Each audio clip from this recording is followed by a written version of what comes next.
आज रविवार है। पूरा दिन बारिश होती रही है। अभी थोड़ी देर पहले ही बरसना बंद हुआ था, लेकिन तेज हवा की सरसराहट अब भी सुनाई पड़ रही थी। गीली सड़क पर लाइट फीकी फीकी सी लग रही थी। सुषमा बंद खिड़की के सामने खोई खोई खड़ी थी और शीशे से बाहर देखते हुए राहुल के बारे में सोच रही थी। पता नहीं वह इस मौसम में कहाँ है। बड़ा खामोश, बड़ा दिलकश माहौल था।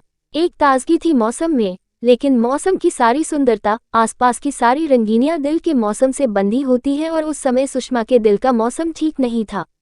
विशाल टीवी पर कभी गाने सुन रहा था तो कभी न्यूज़। वह आराम के मूड में था। छुट्टी थी, निश्चिंत था। उसने आवाज दी, सुषमा, क्या सोच रही हो खड़े खड़े? कुछ नहीं, ऐसे ही बाहर देख रही हूँ, अच्छा लग रहा है। यश और समृद्धि कब तक आएंगे? बस आने ही वाले हैं, मैं उनके लिए कुछ बना लेती हूँ, कहकर सुषमा किचन में चली गई।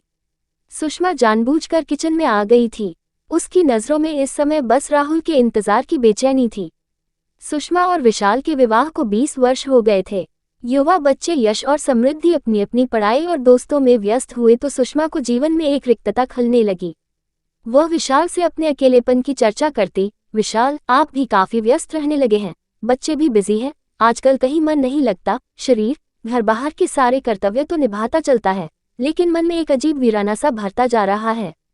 क्या करूं? विशाल समझाता। समझ रहा हूं तुम्हारी बात, लेकिन पद के साथ साथ जिम्मेदारियां भी बढ़ती जा रही हैं। तुम भी किसी शौक में अपना मन लगाओ ना। मुझे बहुत अकेलापन महसूस होता है। मन करता है कोई मेरी बात सुने, मेरे साथ कुछ समय बिताए। तुम तीनों तो अपनी दुनिया में ही खोए रहते हो। सुषमा, इसमें अकेलेपन की क्या बात है? ये तो तुम्हारे हाथ में है। तुम अपनी सोच को जैसे मर्जी जिधर ले जाओ। अकेलापन देखो तो कहाँ नहीं है। आजकल फर्क बस इतना ही है कि कोई बूढ़ा होकर अकेला हो जाता है, कोई थोड़ा पहले।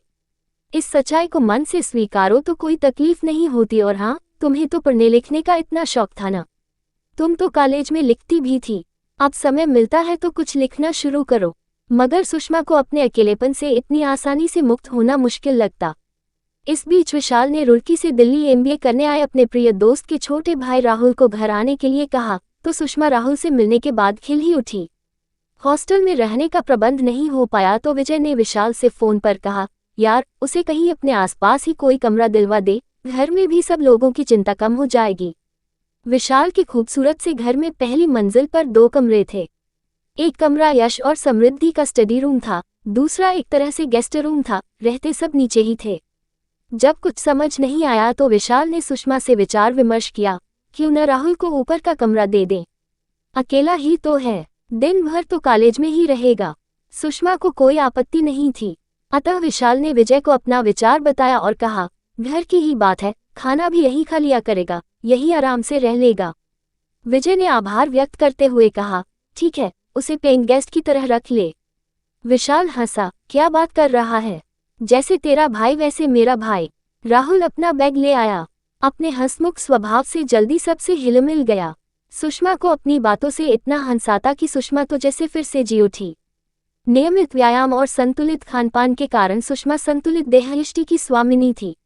राहुल उससे कहता, कौन कहेगा आप यश और समृद्धि की माँ हैं? बड़ी बहन लगती है उनकी। राहुल सुषमा के बनाए खाने की, उसके स्वभाव की, उसकी सुंदरता की दिल खोल कर तारीफ करता और सुषमा अपनी उम्र के 40वें साल में एक नवयुवक से अपनी प्रशंसा सुनकर जैसे नए उत्साह से भर गई। कई दिनों से विशाल अपने पद की बढ़ती जिम्मेदारियों में व्यस्त होता चला गया था।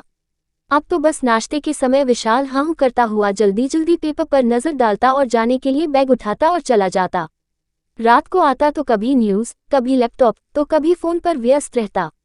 सुषमा उसके आगे पीछे घूमती रहती, इंतजार करती रहती कि कब विशाल कुछ रिलैक्स होकर उसकी बात सुनेगा। वह अपने मन की कई बातें उसके साथ बांटना चाहती, लेकिन सुषमा को लगता विशाल की जिम्मेदारियों का सिलसिला थमने का नाम ही नहीं ले रहा है। उसे लगता एक चतुर अधिकारी के मुखौटे के पीछे उसका प्रियतम कहीं छिप सा गया है। बच्चों का अपना रूटीन था। वे घर में होते तो भी अपने मोबाइल पर या टीवी में लगे रहते या फिर पढ़ाई में। वह बच्चों से बात करना भी चाहती तो अक्सर दोनों बच्चों का ध्यान अपने फोन पर रहता। सुषमा उपेक्षित सी उठकर अपने काम में लग जाती और अब अकेले में वह राहुल के संदर्भ में सोचने लगी। लेकिन कौन कब बिना कारण, बिना चेतावनी दिए इंसान के भीतर जगह पा जाता है, इसका आभास उस घटना के बाद ही होता है। सुषमा के साथ भी ऐसा ही हुआ। राहुल आया तो दिन ब दिन विशाल और बच्चों की बढ़ती व्यस्तता से मन के एक खाली कोने के भरे जाने की सी अनुभूति होने लगी। विशाल टूर पर रहता तो राहुल कॉलेज से आते ही कहता, भैया गए हुए हैं, आप बोर हो रही होंगी, आप चाहे तो बाहर घूमने चल सकते हैं, यश और समृद्धि को भी ले चलिए। सुषमा कहती, वे तो कोचिंग क्लास में हैं, देर से आएंगे, चलो हम दोनों ही चलते हैं, मैं गाड़ी निकालती हूँ। दोनों जाते, घूम फिर कर खाना खाकर ही आते। सुषमा राहुल को अपना पस कहीं निकालने नहीं देती। राहुल उसके जीवन में एक ताज़ा हवा का झोंका बनकर आया था। दोनों की दोस्ती का दायरा बढ़ता गया। वह अकेलेपन की खाई से निकलकर नई दोस्ती की अनुभूति के सागर में गोते लगाने लगी। अपनी उम्र को भूलकर किशोरियों की तरह दोगुने उत्साह से हर काम करने लगी। राहुल की हर बात, हर अदा उसे अच्छी लगती। कई दिनों से अकेलेपन के एहसास से चाहे अनचाहे अपने भीतर का खाली कोना गहराई से महसूस करती आ रही थी। अब उस जगह को राहुल के साथ ने भर दिया था। कोई भी काम करती, राहुल का ध्यान आता रहता, उसका इंतजार रहता। वह लाख दिल को समझाती कि अब किसी और का ख्याल गुनाह है, लेकिन दिल क्या बातें समझ लेता है। नहीं, ये तो सिर्फ अपनी ही जबान समझता है, अपनी ही बोली जानता है। उसमें जो समा जाए वह जरा मुश्किल ही से निकलता है। अब तो न चाहते हुए भी विशाल के साथ अंतरंग पलों में भी वह राहुल की चहकती आवाज से घिरने लगती। मन में उथल पुथल होने लगती। वह सोचती, ये बैठे बैठाए कौन सा रोग लगा बैठी। ये किशोरियों जैसी बेचैनी, हराहट पर चौंकना। कभी वह शीशे के सामने खड़ी होकर अपनी मनोदशा पर खुद ही हंस पड़ती। अचानक एक दिन राहुल कॉलेज से मुंह लटकाया आया। सुषमा ने खाने के लिए पूछा तो उसने मना कर दिया। वह चुपचाप ड्राइंग रूम में ही गुमसुम बैठा रहा। सुषमा ने बार बार पूछा तो उसने बताया, आज कॉलेज में मेरा मोबाइल खो गया है। यहाँ आते समय विजय भैया ने इतना महंगा मोबाइल लेकर दिया था। भैया अब बहुत गुस्सा होंगे। सुषमा चुपचाप सुनती रही, कुछ बोली नहीं। लेकिन अगले ही दिन उसने अपनी जमा पूंजी से 15,000 निकालकर राहुल के हाथ पर जबरदस्ती रख दिए। राहुल मना करने लगा, लेकिन सुषमा के जोर देने पर रुपए रख लिए। कुछ महीने और बीत गए। विशाल भी फुर्सत मिलते ही राहुल के हालचाल पूछता, वैसे उसके पास समय ही नहीं रहता था। सुषमा पर घर गृहस्थी पूरी तरह से सौंपकर अपने काम में लगा रहता था। सुषमा मन ही मन पूरी तरह राहुल की दोस्ती के रंग में डूबी हुई थी। पहले उसे विशाल में एक दोस्त नजर आता था, अब उसे विशाल में एक दोस्त की झलक भी नहीं दिखती। यह क्या उसी की गलती थी? विशाल को अब उसकी कोमल भावनाएं छूकर भी नहीं जाती थी। राहुल में उसे एक दोस्त नजर आता है। वह उसकी बातों में रुचि लेता है, उसके शौक ध्यान में रखता है, उसकी पसंद नापसंद पर चर्चा करता है। उसे बस एक दोस्त की ही तो तलाश थी। वह उसे राहुल के रूप में मिल गया है। उसे और कुछ नहीं चाहिए। एक दिन विशाल टूर पर था। यश और समृद्धि किसी बर्थडे पार्टी में गए थे। अंधेरा हो चला था। राहुल भी अभी तक नहीं आया था। सुषमा लॉन में टहल रही थी। राहुल आया, नीचे सिर किए हुए मुंह लटकाए ऊपर अपने कमरे में चला गया। सुषमा को देखकर भी रुका नहीं तो सुषमा को उसकी फिक्र हुई। वह उसके पीछे पीछे ऊपर गई। जब से राहुल आया था वह कभी उसके रूम में नहीं जाती थी। मेड ही सुबह सफाई कर आती थी। उसने जाकर देखा राहुल आंखों पर हाथ रख कर लेटा है। सुषमा ने पूछा, क्या हो गया, तबीयत तो ठीक है? राहुल उठकर बैठ गया, फिर धीमे स्वर में बोला, मैं ठीक हूँ। तो रोनी सूरत क्यों बनाई हुई है? भैया ने बाइक के पैसे भेजे थे, मेरे दोस्त उमेश की बहन की शादी है, उसे जरूरत पड़ी तो मैंने उसे सारे रुपए दे दिए। अब भैया बाइक के बारे में पूछेंगे तो क्या कहूँगा, कुछ समझ नहीं आ रहा है। वही उमेश याद है ना आपको? यहाँ एक बार आया था और मैंने उसे आपसे भी मिलवाया था। हाँ याद आया। सुषमा को वह लड़का याद आ गया जो उसे पहली नजर में ही कुछ जचा नहीं था। बोली, अब क्या करोगे? क्या कर सकता हूँ? भैया को तो यही लगेगा कि मैं यहाँ आवारागर्दी कर रहा हूँ। वे तो यही कहेंगे कि सब छोड़कर वापस आ जाओ, यही पढ़ो। राहुल के जाने का ख्याल ही सुषमा को सेहरा गया। फिर वही अकेलापन होगा, वही बोरियत। वो बोली, मैं तुम्हें रुपए दे दूंगी। अरे नहीं, यह कोई छोटी रकम नहीं है। कोई बात नहीं, मेरे पास बच्चों की कोचिंग की फीस रखी है, मैं तुम्हें दे दूंगी, लेकिन मैं ये रुपए आपको जल्दी लौटा दूंगा। हाँ, ठीक है, मुझसे कल रुपए ले लेना। अब नीचे आकर खाना खा लो।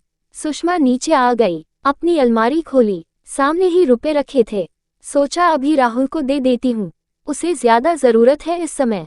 बेचारा कितना दुखी हो रहा है, अभी जाकर पकड़ा देती हूँ, खुश हो जाएगा। वह रुपए लेकर वापस ऊपर गई। राहुल के कमरे के दरवाजे के बाहर ही उसके कदम ठिठक गए। वह फोन पर किसी से धीरे धीरे बात कर रहा था। न चाहते हुए भी सुषमा ने कान उसकी आवाज की तरफ लगा दिए। वह कह रहा था, यार उमेश, मोबाइल और बाइक का इंतजाम तो हो गया। सोच रहा हूँ अब क्या मांगूंगा। अमीर औरतों से दोस्ती करने का यही तो फायदा है, उन्हें अपनी बोरियत दूर करने के लिए कोई तो चाहिए, और मेरे जैसे लड़कों को अपना शौक पूरा करने के लिए कोई चाहिए। मुझे तो ये भी लगता है कि थोड़ी सब्र से काम लूंगा तो वह मेरे साथ सो भी जाएगी। बेवकूफ तो है ही, सब कुछ होते हुए भटकती घूमती है। मुझे क्या, मेरा तो फायदा ही है उसकी बेवकूफ़ी में। सुषमा भारी कदमों से नीचे आकर बेड पर बैठ गई। लगा कभी भी इंसान को परखने में मात खा जाती है नजरें, ऐसे जैसे कोई पारखी जौहरी कांच को हीरा समझ बैठे। तीखी कचोट के साथ उसे स्वयं पर शर्म आई। इतने दिनों से वह राहुल जैसे चालाक इंसान के लिए बेचैन रहती थी। सही कह रहा था राहुल, वही बेवकूफ़ी कर रही थी। अकेलेपन के एहसास से उसके कदम जिस राह पर बढ़ चले थे, अगर कभी विशाल और बच्चों को उसके मन की थाह मिल जाती तो क्या इज्जत रह जाती उसकी उनकी नज़रों में। तभी विशाल की आवाज़ कानों में गूंजी, अकेलेपन से हमेशा दुखी रहने और नियति को कोसने से तो अच्छा है कि हम चीज़ों को उसी रूप में स्वीकार कर लें जैसी वे हैं। तुम ऐसा करोगी तभी खुलकर सांस ले पाओगी। इस बात का ध्यान आते ही सुषमा को कुछ शांति सी मिली। उसने कुदरत को धन्यवाद दिया। उम्र के इस मोड़ पर अभी इतनी देर नहीं हुई थी कि वह स्थिति को संभाल न सके। वह कल ही राहुल को यहाँ से जाने के लिए कह देगी और यह भी बता देगी वह इतनी बेवकूफ़ नहीं है कि अपने पति की कमाई दूसरों की भावनाओं से खेलने वाले लड़के पर लुटा दे। वह अपने जीवन की पुस्तक के इस दुखांत अध्याय को सदा के लिए बंद कर रही है ताकि वह अपने जीवन की नई शुरुआत कर सके। कुछ सार्थक करते हुए जीवन का शुभारंभ करने का प्रयत्न तो वह कर ही सकती है। अब वह नहीं भटकेगी। क्रोध, घृणा, अपमान और पछतावे के मिलेजुले आंसू उसकी आंखों से बह निकले, लेकिन अब सुषमा के मन में कोई दुविधा नहीं थी। अब वह जिएगी अपने स्वयं के सजाए सवरे लम्हों में, अपनी खुद की नई पहचान के साथ। अचानक मन की सारी गांठें खुल गई थीं। यही विकल्प था दीवाने मन का।